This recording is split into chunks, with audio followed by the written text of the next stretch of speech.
Bonjour à tous, alors aujourd'hui je vais vous montrer comment passer de ça à ça. Salut à tous, c'est Eddie. Alors aujourd'hui on se retrouve sur Luminar 4 et je vais vous montrer aujourd'hui comment changer votre ciel, faire les réflexions et je vais vous montrer aussi une technique comment déplacer votre ciel de gauche à droite. Alors la première chose qu'on va faire ici c'est un peu corriger l'objectif et la géométrie et là je vais un petit peu corriger mes verticales. Cette mine n'est pas droite, donc on va modifier un petit peu cela comme ceci. On va faire un petit décalage comme ceci, voilà, qui n'est pas trop mal. Et si on fait la petite différence avant-après, sur l'axe on est quand même assez bien. Ce qu'on va faire tout de suite c'est recadrer là. Bon, je vais faire un petit recadrage assez rapide. Ce qu'on va faire c'est bon, couper là, d'accord. Garder la mine juste comme ceci. Bon, je pense que ça ira comme ceci. On va peut-être un peu baisser, voilà. On va en profiter pour centrer sur cette colonne principale. Ça sera pas trop mal. Et on va faire terminer. Voilà, une fois que ça c'est fait, on va aller directement dans notre outil lumière. C'est à peu près une heure bleue. Bon, je vais essayer de revenir un petit peu en arrière comme ceci. Voilà. Je vais aller dans l'amélioration et je vais utiliser mon petit accent. Voilà. Ça va me donner un petit aperçu. Bon, ce qui est pas trop mal. Si je regarde par rapport au départ, regardez, bon, on a quelque chose de correct, vous voyez. Il n'y a pas une forte différence entre le avant et le après. Bon, c'est très bien comme ça. On va mettre un petit peu de structure. Si je fais un petit peu la petite différence avant, après, bon, voilà. Ça rapporte un petit peu de gouache. Bon, le sujet ici, vous l'aurez compris, c'est cette ligne-là. Et on a justement cette ligne directrice qui ramène vers le sujet. Et on a aussi également cet amas d'herbe qui ramène vers le sujet. Et on a ici cette petite falaise qui ramène aussi par là. Alors on a le sujet qui est bien isolé avec des éléments qui sont là. On a même le reste de la falaise qui est là, qui ramène aussi là, ce qui est pas trop mal.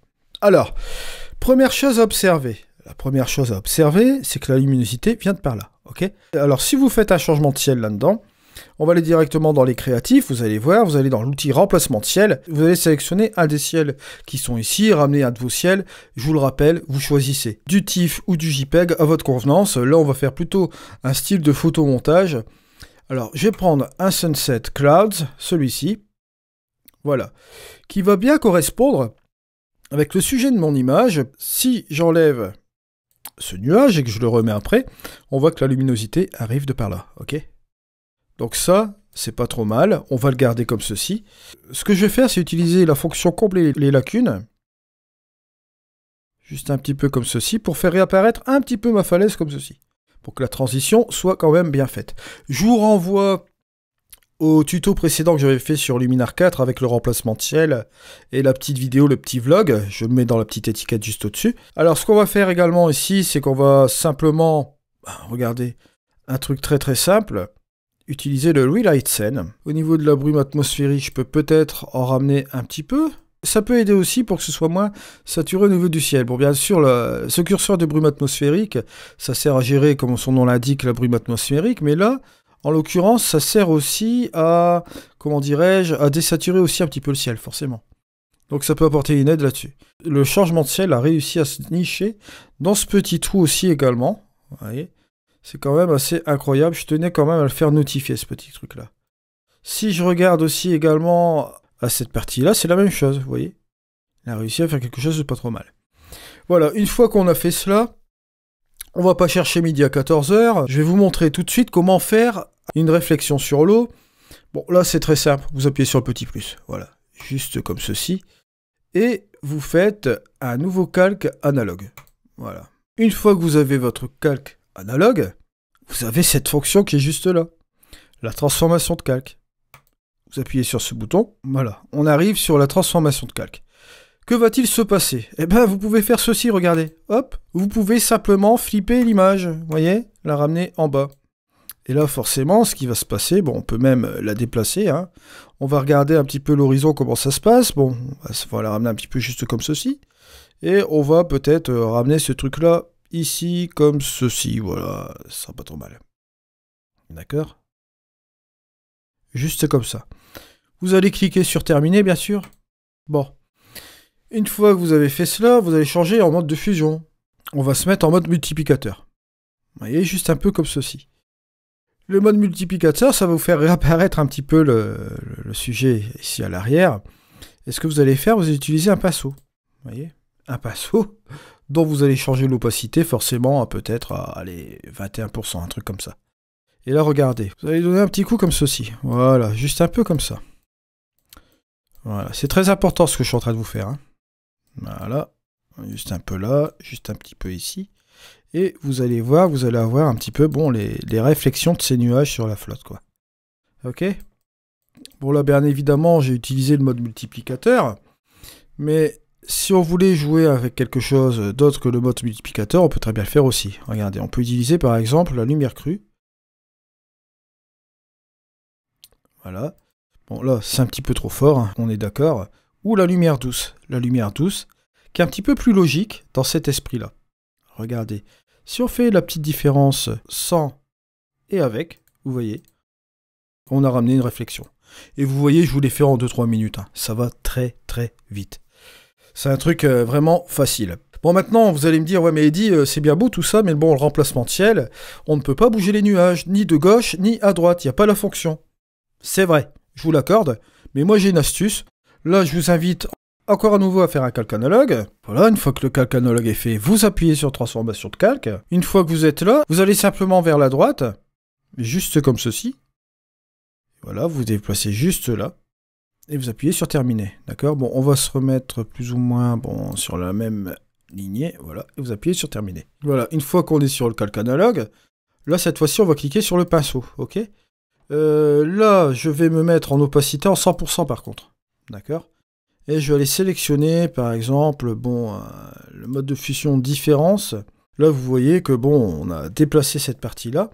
Donc, ça va nous permettre de jouer sur ces parties du nuage. Bon, je vais me remettre en normal pour cette fois-ci. Voilà. Et ce qu'on va faire, c'est que je vais me mettre en peindre, d'accord? Opacité 100%. Et on va, vous allez le voir ici, ramener simplement les parties de nuages qui nous intéressent, juste par ici. Regardez. Hop, hop. Vous voyez grosso modo ce que vous pouvez faire. Donc déplacer une source, c'est possible de le faire. Regardez. La petite différence avant. Et vous voyez, en donnant quelques coups de pinceau, on peut déplacer la source lumineuse. Juste comme ceci. Très simple. D'accord ?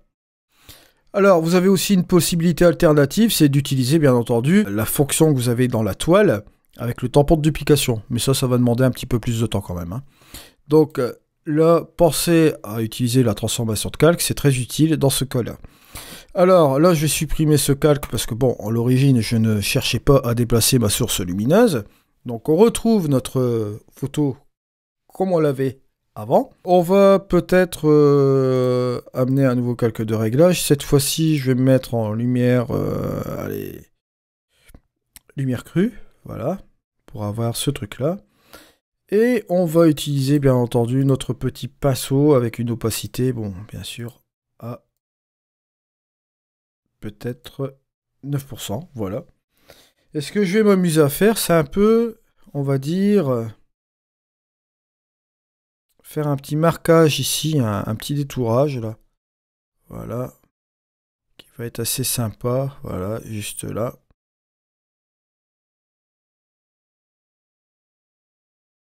Voilà, juste un petit peu comme ceci. Un truc léger en fait. Hein.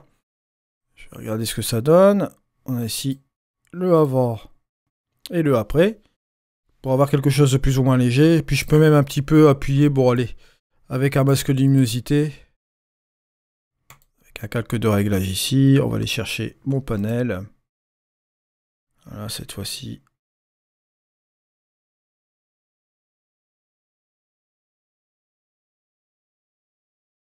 On va faire une luminosité. Juste comme ceci. Voilà, une fois que c'est fait, on va copier le masque. Copier. On va supprimer le calque. On va remettre un nouveau calque de réglage. Boum. C'est parti.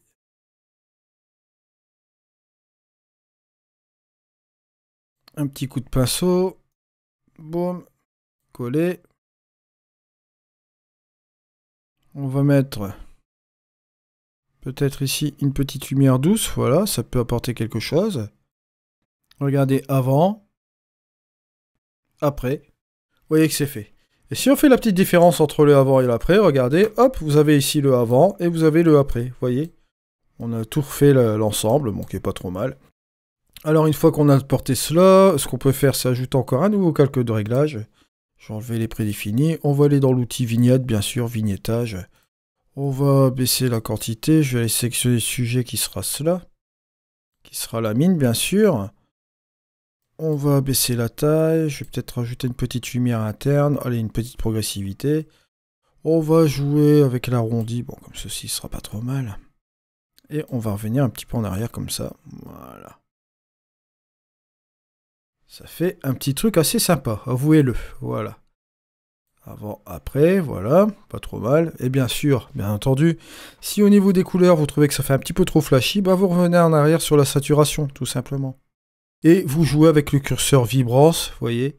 Juste un petit peu là, pour un peu saturer les couleurs qui ne sont pas saturées, bien sûr.